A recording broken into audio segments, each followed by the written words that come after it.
Hello दोस्तों, फिर से स्वागत है आपका स्टील फ्रेम आईएएस एकेडमी में। तो आज यूपी पीसीएस के पेपर 6 के जो पीवाईक्यू हैं वो देखेंगे। 2 साल पहले जो पेपर आया था 2023 में, 2024 इसके बाद एग्जामिनेशन हुआ मेंस। इसकी मेन क्वेश्चन है, कुछ पहले भी आते थे लिंक्ड और वो भी देख लेंगे हम इसमें। तो इसमें पहला टॉपिक है कि ओवरव्यू ऑफ इकोनॉमी और UP, main features of economy and state budget, infrastructure and physical resources. तो स्टेट बजट में क्वेश्चन आए कि डायरेक्ट बजट से क्वेश्चन आते हैं इसमें, ऐसे वाले क्वेश्चन बजट से related. Provision has been made in the budget of Uttar Pradesh for 2023-24 to improve infrastructure and welfare schemes in UP budget.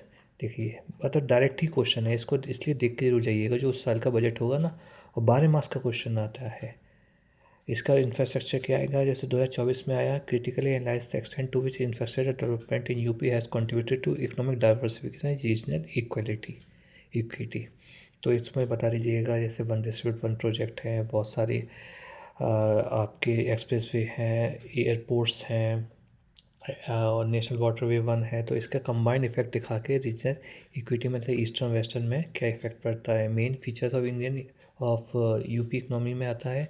जैसे क्वेश्चन आया, main major scientific challenges for UP in becoming a trillion dollar economy. तो इसमें बताइएगा कि क्या क्या जैसे challenges रहे हमारे। एक तो स्ट्रक्चर चैलेंजेस रहे, डेमोग्राफिक चैलेंजेस रहे, क्या क्या एग्रीकल्चर जैसे इकोनॉमिक चैलेंजेस रहे, और स्कूलिंग वगैरह ऐसे एजुकेशन चैलेंजेस सब बता दीजिएगा। काफ़ी ज़्यादा डाइवर्स आंसर दे। दोस्तों, आगे बढ़ने से पहले अगर अभी तक आपने हमारा यूट्यूब चैनल सब्सक्राइब नहीं किया है तो प्लीज इसे सब्सक्राइब कर ले और हमारा टेलीग्राम ग्रुप जरूर ज्वाइन कर ले। हम इस पे काफी यूजफुल इन्फॉर्मेशन लाते रहते हैं जो आपकी यूपीएससी या स्टेट पीसीएस जर्नी में आपकी काफी हेल्प करेगी। ठीक है दोस्तों, आगे बढ़ते हैं। लिखिएगा इसमें, ऐसे ट्रेड एंड कॉमर्स पे आता है क्वेश्चन कि मेन इंडस्ट्रीज़ कौन सी हैं, इंडस्ट्री सेंटर्स कौन सी। 2021 में आया, जैसे पहले पेपर में आती थी ना, GS 3 में ये टॉपिक थे। और यूपी का जैसे मल्टीनेशनल कंपनीज है, उसमें वीकर लेबर माइग्रेंट्स में क्या रोल रहा। 2024 में आया यूपी डिफेंस इंडस्ट्री कॉरिडोर के बारे में, इसके फीचर्स क्या हैं। और 2024 में आया कि policy and programmes of UP to promote MSMEs। तो इसको ज़रूर बता दीजिए क्या क्या है इसमें, बजट जरूर करके जाइएगा। इसलिए UP government schemes project and plan development for welfare and human resource and skill development. तो इसकी जो स्कीम्स होती हैं, कुछ साल्स में कंटिन्यूस स्कीम चलती है, कुछ नई ऑर्गेनाइज अनाउंस होती हैं, तो उसको जरूर करके जाइएगा नई वाली को। और कैसे कैसे हर किसी के डिवीज़न है इसमें। अगर आप स्टेट के मिनिस्टर का नाम लिखते हैं सर स्टार्टिंग में कंक्लूजन में, उन्होंने ये कहा, तो बहुत अच्छे मार्क्स मिलते हैं। देखिए, जैसे welfare scheme for the SC and ST, mission शक्ति वीमेन वाली हो गई, ऐसे दिव्यांगजन की स्कीम हो गई। और कुछ भी क्वेश्चन आ सकता है ना, जैसे PWD आ गया, SC ST आ गया, इस तरीके से कुछ भी आ सकते हैं जो भी है ना। कई नेक्स्ट ईयर ओल्ड एज वाला भी आ सकता है, इसलिए करके जरूर चाहिएगा ना। ऐसे प्लान डेवलपमेंट से आता है कि इनिशिएटिव कौन से हैं जो मैनिफेस्ट के लिए करे गए हैं। और GIS समिट का बता दीजिए क्या क्या अचीवमेंट थे इसमें। अगर 12 मार्क्स का तो नेगेटिव भी जरूर बता दीजिए क्या क्या लाइक होना रहे। इसके बाद human resource and skill development में वन डिस्ट्रिक्ट वन प्रोडक्ट के बारे में बता दीजिएगा। इन्वेस्टमेंट वाले जैसे ऊपर है वैसे है question. One district one product policy में जैसे 2023 में आया कि स्किल डेवलपमेंट स्कीम कौन कौन सी है। ODOP के अंदर कुछ स्पेसिफिक स्कीम्स हैं, उसको जरूर याद कर जाइए, पेपर पे लिख के याद करके बहुत भर जाइएगा। लास्ट में पेपर में याद करते हुए जाइएगा और वह लिख दीजिएगा। ऐसे प्लानिंग एंड मैनेजमेंट और renewable and non renewable resources में क्या क्या क्वेश्चन आए, बायो एनर्जी से रिलेटेड कि फ्यूचर प्रॉस्पेक्ट्स क्या है बायो एनर्जी डेवलपमेंट की यूपी में। और इसके बाद डेमोग्राफिक पॉपुलेशन सेंसस में आया कि पॉपुलेशन माइग्रेशन और ग्रोथ की, वीमेन इन पॉपुलेशन कंट्रोल में क्या है, रिवर्स माइग्रेशन क्या है, कोविड लॉकडाउन में क्या हुआ। इस type commercialisation of agriculture production में क्या क्वेश्चन आया, कमर्शलाइजेशन में जैसे यूपी एग्रीकल्चर एक्सपोर्ट पॉलिसी कैसे स्ट्रेंथन हुई 2023 में। 2024 में आया कि benefits of commercialisation of agriculture क्या है। फिर इसके बाद आया कि 2024 में ही बड़ा क्वेश्चन आया था, मिलियन फार्मर स्कूल प्रोग्राम में national mission on natural farming scheme किस तरीके से इसने कमर्शलाइजेशन ऑफ एग्रीकल्चर यूपी को कैसे बढ़ावा दिया। मान लीजिए क्वेश्चन ऐसे बाउंसर टाइप का आ जाए ना, जितना तोड़ सके उतना तोड़िए। मिलियन फार्मर स्कूल्स क्या है थोड़ा सा भी पता हो उसके बारे में लिख दीजिए। नेशनल मिशन और नेचुरल फार्मिंग, इसमें ऐसा नेशनल फार्मिंग के बारे में भी पता है ना, वो भी लिख दीजिए। और उसको थोड़ा एक्सपेंड करिए, दोनों को मिलाए, एक वेन डायग्राम बनाए और कमांड इफेक्ट बहुत सारे मल्टी डायमेंशन में बताना चलेगा और एक कंक्लूजन लिखते हैं। कुछ नहीं तो डायग्राम से पेज भरें और करें ज़रूर। प्रोडक्शन डिस्ट्रीब्यूशन मार्केटिंग में 2024 में आया था कि main challenges facing production distribution marketing agriculture products in UP, how they can address by utilizing development in science and technology by ensuring sustainable and inclusive development। ठीक है, तो बहुत सारे जैसे चैलेंजेस है ना, हर तरह से लिख दिया चैलेंजेस, तो इसको तोड़िए, इसको तोड़िए, इसको तोड़िए, फिर बताएं। फिर इसका साइंस एंड टेक्नोलॉजी से कैसे इंश्योर करा जा सकता है, इसमें ये छोटा छोटा करके दिखा दीजिए, फिर इसको कंक्लूड कर दीजिए। यूपी की स्कीम जरूर बता दीजिएगा। और agro and social forestry in UP में दिखते हैं। सोशल फॉरेस्ट्री का एक बड़ा टॉपिक ही अलग से है ना, तो इसकी ज़रूर तैयारी करके जाइएगा कि 2023 में आया कि इनिशिएटिव क्या है सोशल फॉरेस्ट्री के, कुछ है स्पेसिफिक और कुछ जैसे मैप बना के दिखा दीजिए। जैसे सौरभी वन है वहाँ पे मथुरा के पास, उसके बारे में दिखा दीजिएगा। ऐसे बहुत सारे इनिशिएटिव हैं, उसको बता दीजिएगा, मैप जरूर बना दीजिएगा ना। एग्रीकल्चर डाइवर्सिटी प्रॉब्लम है, एग्रीकल्चर सॉल्यूशन, तो challenges face by problem of farmers and farmer की प्रॉब्लम क्या है, इम्प्रूवमेंट क्या है। इसमें ये ईस्ट और वेस्ट की दोनों अलग अलग प्रॉब्लम है, बुंदेलखंड की अलग प्रॉब्लम है फार्मिंग की, ज़रूर दिखा दीजिएगा ना।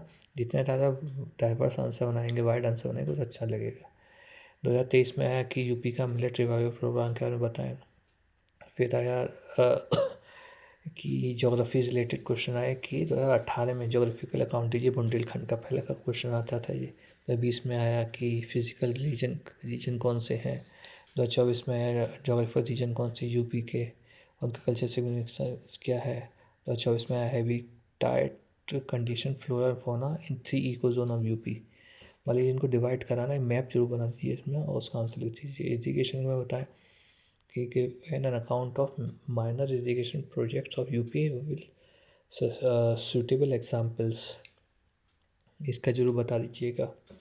फिर underline the challenges happening gradually in the sources of irrigation in UP, what are the means of irrigation in UP, discuss the role of irrigation in agriculture development. इस तरीके से लोअर गंगा कैनाल सिस्टम के ऊपर question है 2024 में। मतलब देख रहे हैं तो इरीगेशन के क्या यूज़ है, उसके ऊपर ही मेन घूम रहा है। और कौन कौन सी मेजर कैनाल्स हैं उसको जरूर याद करिएगा, मैप जरूर बना दिए कहाँ कहाँ से जा रही हैं।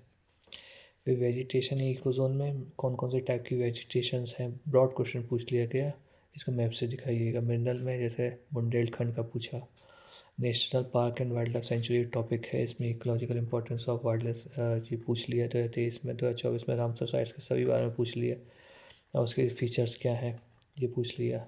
इसके बाद describe the wild life sanctuaries और UP, which of the sanctuaries crucial for development endangered species का पूछ लिया कि इसके बारे में बता दीजिए, जितने सेंचुरीज मैप से दिखा दीजिएगा। और एंडेंजर्ड स्पीसीज कौन कौन सी इसमें नहीं आए तो तोड़ के जरूर दिखा दीजिएगा कहाँ कहाँ पे है। नेटवर्क ट्रांसपोर्ट नेटवर्क में major benefit for Purvanchal expressway क्या है उसको डिस्क्राइब कर दीजिएगा, मैप बना के कहाँ कहाँ से पास हो रहा है। नहीं भी हो तो आईडी वाला मैप बना दीजिएगा। इसके बाद पावर रिसोर्सेज वाला ऊपर कवर करा दिया मगर अलग से कुछ आया नहीं है। पॉल्यूशन एंड एनवायरनमेंट इशू एक अच्छा टॉपिक है। तो वल्चर कंजर्वेशन प्रोग्राम आया था 2019 में। मेजर गाइडलाइंस जैसे लास्ट ईयर पूछ लिया था प्लास्टिक वेस्ट मैनेजमेंट के ऊपर। नेचर रिसोर्सेज ऑफ यूपी में 2023 में प्रॉब्लम एंड चैलेंजेस, फिर यूटिलाइजेशन ग्राउंड वाटर पे पूछे थे। क्लाइमेट चेंज के ऊपर आता है, हर बार आता है कि mission included state action plan और क्लाइमेट चेंज में कुछ फिक्स मिशन है, उसको याद करके जाइएगा, डायग्राम में फिक्स होता है। मेट्रोलॉजिकल सेंटर यूपी का वेदर फोरकास्टिंग में क्या रोल है, technology advancement adopted by UP improve weather forecasting, जो कुछ फिक्स है इसको जरूर याद करके जाइएगा।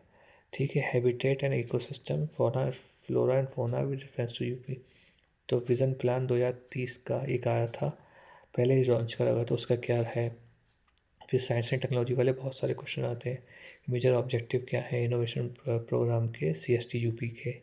2024 में पूछा कि इनोवेशन के लिए क्या क्या स्कीम्स हैं, क्या क्या पॉलिसीज़ हैं। इसके बाद participation UP in digital India. फिर इसके बाद 2024 में पूछा रिसर्च डेवलपमेंट इन बायोटेक्नोलॉजी और कैसे आप पुअर को अपलिफ्ट करता है। ऐसे क्वेश्चन है, बार बार मतलब कुछ एक थीम के चारों घूम रहा है, जीवन जरूर बना दीजिए। ठीक है। फिर एक्वाकल्चर, विटीकल्चर, सेरीकल्चर, फ्लोरिकल्चर ऐसे वाले हैं ना, इसके ऊपर पूछा गया कि हॉर्टिकल्चर के बारे में बता दीजिए। फिर पूछा विटीकल्चर के बारे में बता दीजिए, चलिए। फिर पूछा फ्लावर्स के बारे में बता दीजिए ना, तो एक प्रॉब्लम, प्रॉस्पेक्ट्स, चैलेंजेस ऐसी चीज़ें ही पूछी जाती हैं। मैप ज़रूर बना दीजिएगा कहाँ कहाँ पे इंडस्ट्रीज़ हैं इनकी का, जैसे कन्नौज में है काफ़ी उसका फ्रेगनेंसेस का तो काम आता है ना, ये लिख के अच्छा लगता है। पीपीपी के बता दीजिए कैसे एम्प्लॉयमेंट जनरेट करता है, बाकी चीज़ों से लिंक कर दीजिएगा, ओटीपी से लिंक कर दीजिएगा, बहुत सारी चीज़ों से लिंक कर देंगे ना। और काफ़ी ज़्यादा एक्सप्रेसिव वगैरह से कैसे बनना है तो बहुत अच्छा आंसर बन के आता है। मुझे ही था इसमें ना, तो ध्यान रखिए मल्टी डायमेंशनल आंसर बनाना है, मैप जरूर बना देना है। बस इतना ही है।